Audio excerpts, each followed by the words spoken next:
Hello there. So that ultra Remoaner, Lord Adonis, has quit the Rejoin the EU campaign group called the European Movement, and by all accounts he's left it in a complete mess.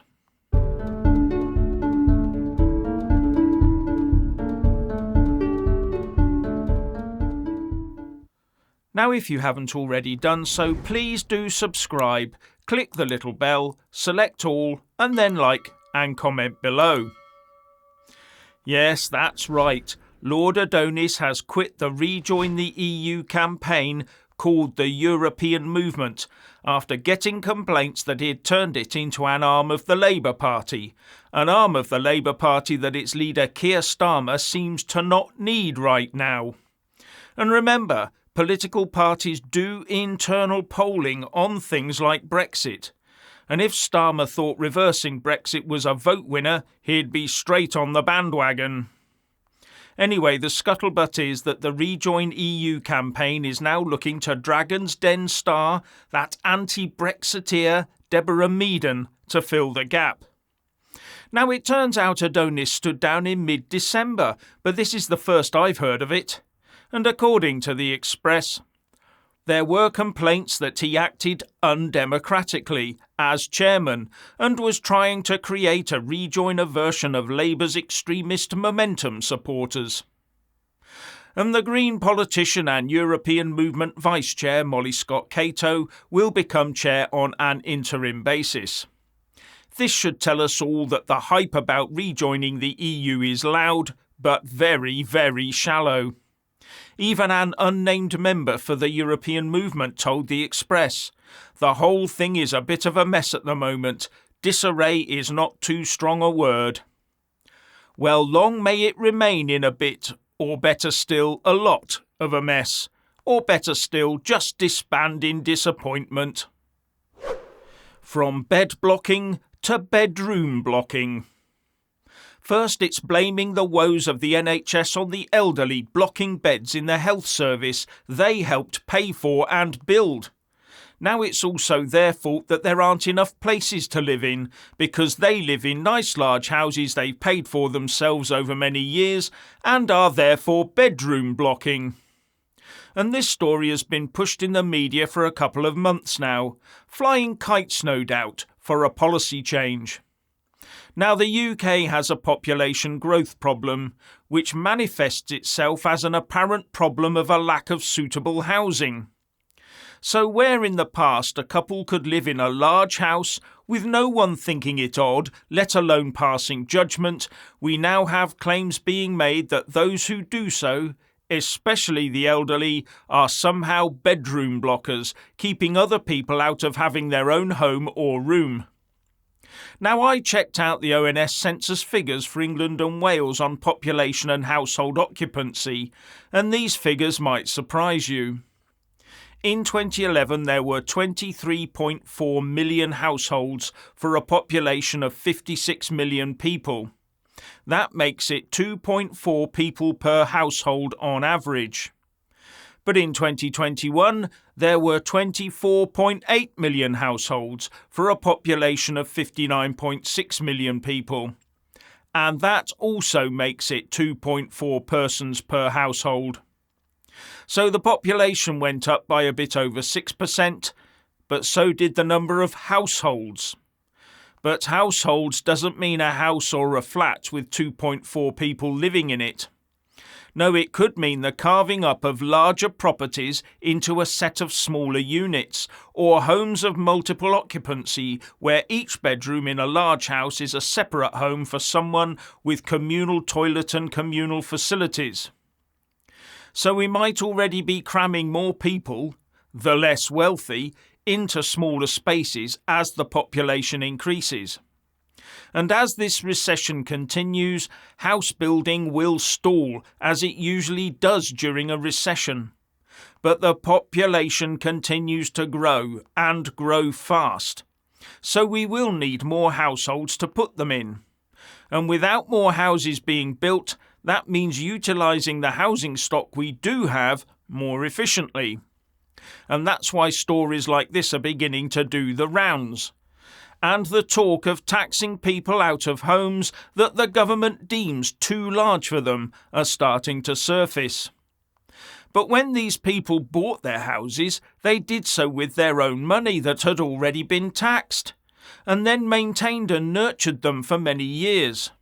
So some sort of unused room tax to force them out would be nothing short of establishment thuggery, although those who might benefit won't be complaining. I've just seen a piece by Brexiteer businessman John Longworth in the Express, and no doubt he'll be very pleased to hear that the Rejoin EU campaign is in a bit of a turmoil with Adonis standing down. And what Longworth says gels in with how most Brexiteers view the current situation. Now, just to remind people, John Longworth resigned as the head of the British Chambers of Commerce in March 2016 so that he could join the Vote Leave campaign. And on this period, he says, the BCC board had temporarily suspended me under direct pressure from Number 10 for having the audacity to suggest in my annual conference speech that Britain could do well outside of the European Union. I didn't want to bankrupt the BCC and wanted to campaign, so I immediately left, foregoing any compensation and free of restrictions, to join the campaign committee of Vote Leave and head up its business council. That just shows you the pressure many prominent Brexiteers used to face just for believing in the UK, and why the polls were so out of kilter. Because many people said what they needed to say in public to stay safe from what could end up as abuse, but then used their vote to tell us what they really thought. Anyway, writing in the Express, Longworth explains that the UK establishment has a lot of vested interests that have prevented it from doing anything meaningful with Brexit. But the first thing the UK Remoaners did was put a dirty great big block to our future success called the Northern Ireland Protocol in place. And he points out that having a Brexit revolution is very hard if the revolution didn't cull the previous establishment, especially an establishment which has all its own interests invested in the status quo. Even with an 80-seat majority government, the vested interests will work very hard at destroying the government's ability to operate. Just look at what it's done to the Tories in less than 3 years.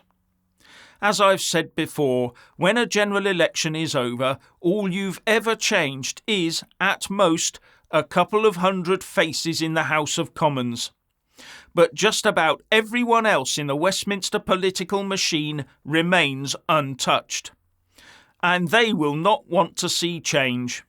As Longworth says, the fact that progress has not been made is not a failure of Brexit per se, but a choice made by those in charge.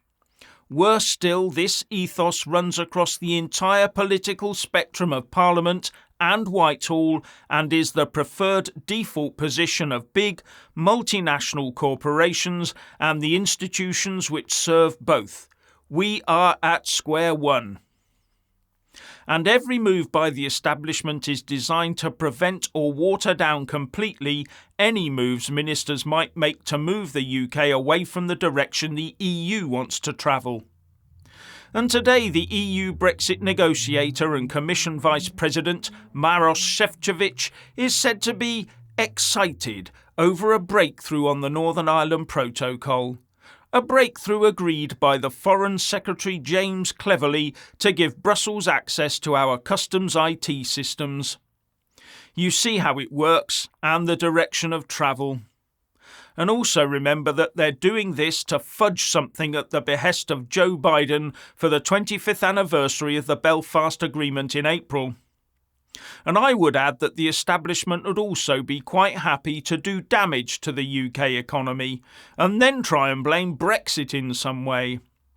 And this is where the press steps forward by not explaining properly that UK problems are being replicated across the world, inside and outside the European Union. Anyway, Longworth says, and I agree with him, that the establishment is making the choices here to ensure Brexit does not prosper. It's a bit like swapping your horse and cart for a motor car, then hitching your old nag to the car and expecting it to go faster. And John Longworth points to things like the protocol, our lack of border controls, our reluctance to ditch the Brussels red tape and keeping our taxes uncompetitively high as instances where political choices have been made to hold Brexit UK back. We're being played. And Longworth concludes with, things may have to get much worse before people wake up to the great fraud which is taking place, and before the establishment has to fall into line or fall on their swords. And finally, when subscribing, please don't forget to press that little bell and also select the all option, or you won't get any notifications when I publish a new video. And thank you all so much for taking the time to watch the show.